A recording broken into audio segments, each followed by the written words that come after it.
एक ही इंसान एक ही वक्त पर 35 साल का भी हो सकता है और 60 साल का भी। अरे, आपको लग रहा है मैं मजाक कर रहा हूं? नहीं, ये किसी बॉलीवुड मूवी का प्लॉट नहीं है, ये हमारी रियलिटी हो सकती है। One person can have two different ages, एक जो उसके बर्थडे से या आधार कार्ड से पता चलती है, और दूसरी जो सीढ़ियां चढ़ते वक्त, सुबह उठते वक्त, चलते समय एनर्जी लेवल से पता चलती है। और इस एज को हम कहते हैं बायोलॉजिकल एज। कैलेंडर के हिसाब से आपकी एज चाहे जितनी भी हो, कोशिश यही होनी चाहिए कि आपकी बायोलॉजिकल एज उससे ज्यादा ना हो। अगर वो ज्यादा है तो ये एक सिग्नल हो सकता है कि आपकी बॉडी को थोड़ी सी और केयर की जरूरत है। इसीलिए आज के इस वीडियो में हम आपके साथ 10 simple anti ageing habits share करेंगे, जो आप आज से ही या फिर अभी से ही शुरू कर सकते हैं। और ये हैबिट्स हेल्दी एजिंग को सपोर्ट करेंगी, ताकि आप आने वाले सालों में ज्यादा एक्टिव, ज्यादा एनर्जेटिक, फिजिकली यंगर फील कर सकें।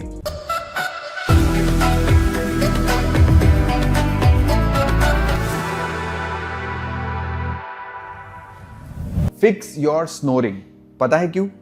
क्योंकि स्नोरिंग यानी कि जो खराटे लेना है, वो डायरेक्टली हमारे स्लीप क्वालिटी को अफेक्ट करता है। अगर आप कई सालों से सोते टाइम खराटे लेते हैं और आपके जो खराटे वो लाउड है, कंटिन्यूअस है और हेवी है, तो आपको अपने डॉक्टर से कंसल्ट करना चाहिए। हेवी क्रॉनिक स्नोरिंग की वजह से स्लीप एपनिया हो सकता है। इससे सोते वक्त आपका जो एयरवे है वो पूरा ब्लॉक हो जाता है और आपकी सांस कुछ सेकंड्स के लिए रुक भी सकती है। अब इससे होता क्या है, बॉडी को ऑक्सीजन ठीक से नहीं मिल पाता, दिल और दिमाग पर लोड आ जाता है और 8 घंटे सोने के बाद भी आपकी नींद पूरी नहीं हो पाती। आपको तो पता ही होगा कि हमारे बॉडी को जो रिपेयर और रिकवर होने का जो टाइम है वो नींद के समय ही होता है। अच्छी नींद इसके लिए बहुत ही ज्यादा इंपॉर्टेंट है। इसीलिए स्नोरिंग को कम करने पर फोकस करना बहुत ही ज्यादा इंपॉर्टेंट है। There are some techniques which we will learn. एक तो पीठ के बल सोने से जो आपकी टंग पीछे गिर जाती है, उससे खराटे बढ़ सकते हैं, इसलिए साइडवेज सोने की आप कोशिश कर सकते हैं। एक एक्सरसाइज और भी है जिसे हम टंग स्लाइड कहते हैं। आपको अपनी टंग टिप को माउथ के रूफ पर रखना है और right in the front of your teeth, और धीरे धीरे टंग को पीछे की तरफ स्लाइड करना है। Basically you are massaging the roof of your mouth with the tongue from forward to back. इससे जो आपके टंग मसल्स है वो स्ट्रांग होंगे और स्नोरिंग आपकी कम होगी। मार्केट में माउथ टेप्स भी होते हैं जो वर्टिकली आप अपने लिप्स पर लगा सकते हैं सोने से पहले। These are known to promote nasal breathing, nose breathing, and ultimately reduce your snoring. लेकिन ये आप अपने डॉक्टर के साथ कंसल्ट करके ही ट्राई करिएगा। अगर खराटे के बीच में सांस रुकने या फिर हाफने की आवाज आए तो ये डॉक्टर को आपको तुरंत ही दिखाना चाहिए, because it might be sleep apnea also. Number 2, do 100 soleus pushup after every meal. आपको पता है हमारी स्किन, वेन्स और पूरी बॉडी का जो स्ट्रक्चर है वो कैसे बनता है? It is because of collagen. जब हमारे ब्लड में एक्सेस शुगर फ्लोट करती है तो वो इस कोलाजन से चिपक कर इसे खराब करने लग जाती है। इससे बॉडी के अंदर हमारी वेन स्टिफ हो जाती है और हार्ड होने लगती है, which directly leads to blood pressure and heart risk. और बॉडी के बाहर यानी कि स्किन पर ये रिंकल्स, फाइन लाइंस इन सब के फॉर्म में दिखने लगता है। इसीलिए शुगर स्पाइक्स को कंट्रोल करना एक प्राइमरी एंटी एजिंग हैबिट है, और खाना खाने के बाद शुगर स्पाइक को रोकने का सबसे आसान तरीका है सोलियस पुशअप। हमारे काफ का सोलियस मसल बॉडी का एक ऐसा यूनिक मसल है जो एनर्जी के लिए डायरेक्टली ब्लड शुगर को यूज करता है, और ये बिना थके घंटों तक काम कर सकता है। अकॉर्डिंग टू सम रिसर्चर्स, बैठे बैठे इस मसल को एक्टिवेट करने से हमारा जो पोस्ट मील ब्लड शुगर स्पाइक है वो 52% तक ड्रॉप हो सकता है। And this exercise is very simple. खाना खाने के बाद हो सके तो 5 मिनट के लिए आप वॉक कर सकते हैं, लेकिन अगर आप ऑफिस में हैं या वॉक नहीं कर सकते हैं तो सिंपली चेयर पर बैठकर अपनी हील्स को स्लोली ऊपर और नीचे मूव करना है। As simple as this. The movement has to be slow and control. अपने काफ मसल को फील करते हुए ये एक्सरसाइज आपको करनी है, and you can easily do it 100 times. Tip number 3, cut refined sugar and eat more fibre. Refined sugar कौन से फूड में होती है? Biscuit, chocolate, cold drink, toast, cake, commercial bakery item, even in snacks, ketchup, sauces में भी जो test आपको sweet लगता भी नहीं है, उसमें भी रिफाइंड शुगर मिलाई जाती है। रिफाइंड शुगर सिर्फ स्वीटनेस के लिए नहीं, काफी कंपनीज इसे प्रिजर्वेटिव के जैसे भी यूज करती है। और आपको पता है हमारा डेली रिकमेंडेड शुगर इनटेक पता है कितना होता है? जस्ट 25 ग्राम्स होता है, but a whole 250 ml of let's say a cold drink can have more sugar than you should consume in an entire day. All this refined sugar increases AGEs, advanced glycation end products. ये AGEs एक तरीके के chemical है जो हमारी skin और veins को collagen से बाइंड होकर टिश्यूज को स्टिफ और ब्रिटल बना देते हैं, जिससे एजिंग प्रोसेस फास्ट हो जाती है. Here is where fiber comes in as your ultimate anti-aging habit. जब आप अपनी डाइट में फाइबर बढ़ाते हो तो ये आपके गट में एक नेचुरल मेश बना देता है. ये मेश ब्लड में शुगर की एब्जॉर्प्शन को स्लो कर देता है, जिससे आपकी जो शुगर की स्पाइक है वो कंट्रोल में रहती है. और इसके अलावा फाइबर आपके गट के गुड बैक्टीरिया को फीड करता है. जब गट हमारा हेल्दी रहता है तो इन्फ्लेमेशन कम हो जाता है and it automatically keeps your cells and skin both healthy. तो आपको दो चीजें करनी है. पहला, रिफाइंड शुगर को अवॉइड करना है या लिमिट करना है. लंच और डिनर से 15-20 मिनट पहले आप एक बोल सैलेड कंज्यूम कर लीजिए. हाफ प्लेट जब आप लेंगे तो उसमें वेजिटेबल्स लेना है और राइस और रोटी को थोड़ा कम करना है. Number 4, eat food rich in antioxidant. समझ लीजिए कि ये हमारे सेल्स के बॉडीगार्ड है जो उन्हें डैमेज होने से रोकते हैं.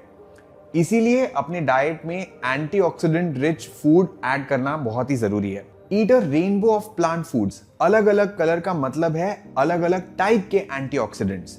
ब्लूबेरी, स्ट्रॉबेरीज और हमारे लोकल स्टेपल जैसे कि आंवला, गुआवा, विटामिन सी, ऐसे बहुत सारे कई बहुत ही पावरफुल चीजें हैं जो इन रेनबो सैलेड में होगी. राजमा, ब्लैक बीन्स, चना, इन सब में फाइबर के साथ साथ और बहुत से इंपॉर्टेंट चीजें होती है. पालक यानी कि स्पिनच, मेथी, मोरिंगा, साग जो बीटा कैरोटीन और विटामिन ई देते हैं. Beetroot, carrot, amaranth, tomatoes and pomegranate जिसमें विटामिन सी होता है और ऐसी चीजें होती है जो आपकी स्किन को ऑक्सीडेटिव डैमेज से बचाती है. अब वॉलनट हो गए, फ्लैक्स सीड हो गई, चिया सीड हो गए, इन सब में विटामिन ई और हेल्दी फैट्स बहुत ज्यादा होते हैं. टर्मरिक है, दालचीनी है या फिर लौंग है, some of the most antioxidant dense foods in our kitchen. The point is very simple. जितनी कलरफुल आपकी प्लेट होगी उतना ही आपकी बॉडी लिटरली यंग और प्रोटेक्टेड रहेगी. Practice slow breathing. Elephants live for around 70 years. Whales live for over 100 years and tortoise for 150 to 200 years. Do you know in animals में एक common बात क्या है? Slow breathing. नेचर में कोई भी लिविंग बीइंग जिस ब्रीदिंग पैटर्न स्लो होता है उनका लाइफ स्पैन जनरली लंबा होता है. अब ये रूल 100% तो एप्लीकेबल नहीं है, बट ह्यूमंस पर भी काफी हद तक अप्लाई होता है. जब हम फास्ट और शैलो ब्रीदिंग करते हैं तो ये हमारे हार्ट और इंटरनल फंक्शंस पे स्ट्रेस डालता है, जिससे हमारी एजिंग फास्ट हो जाती है.